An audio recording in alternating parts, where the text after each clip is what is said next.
आज मध्य प्रदेश में हुआ है मोहन कैबिनेट का विस्तार और इससे एक और मेंबर शामिल हो चुके हैं मंत्रिमंडल में। और उनके शामिल होने से लेकर प्रदेश अध्यक्ष जीतू पटवारी ने असंवैधानिक इसको बता दिया है कि जिस तरीके से उनको शामिल किया गया है ये बिल्कुल असंवैधानिक है।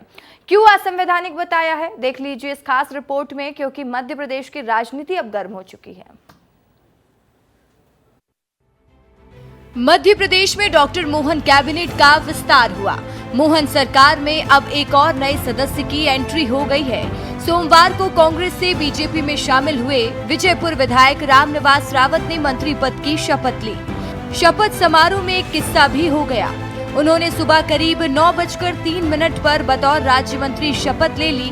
गलती का एहसास हुआ तो रामनिवास को करीब 9:18 पर फिर कैबिनेट मंत्री की शपथ दिलाई गई। राजभवन में हुए समारोह में मुख्यमंत्री डॉक्टर मोहन यादव समेत कई मंत्री शामिल हुए और रामनिवास रावत का कैबिनेट में स्वागत किया गया। लेकिन रामनिवास रावत के मंत्री बनने से प्रदेश की राजनीति में एक नई बहस छिड़ गई है। कांग्रेस प्रदेश अध्यक्ष जीतू पटवारी ने इसे असंवैधानिक बताया। उन्होंने आरोप लगाया कि कांग्रेस के विधायक को ही बीजेपी सरकार में मंत्री बना दिया गया है। सरकार को इस्तीफे का तो इंतजार करना चाहिए था।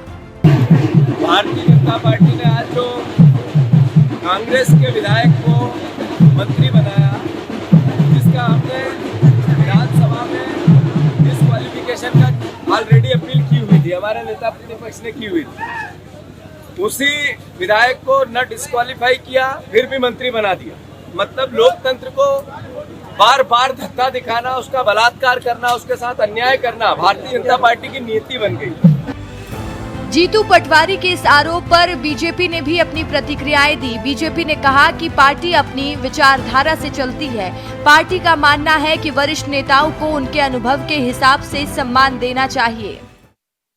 कांग्रेस पार्टी में चाहे रामनिवास रावत जी हों, चाहे कमलेश शाह हों या अन्य भी वरिष्ठ नेता हों, सभी की उपेक्षा करने की परंपरा रही है। और ऐसे नेता विशेष करके जो पिछड़े वर्गों से हैं, वंचित वर्गों से हैं, उनको कांग्रेस नेतृत्व द्वारा लगातार परेशान किया जाता है और परेशान होकर ऐसे नेताओं द्वारा पार्टी छोड़ने जैसा कदम उठाया जाता है। और भारतीय जनता पार्टी जब उन्हीं वरिष्ठ नेताओं को उनकी योग्यता के अनुसार सम्मान देती है, जिम्मेदारी देती है, तो कांग्रेस के नकारा नेतृत्व को तकलीफ होती है।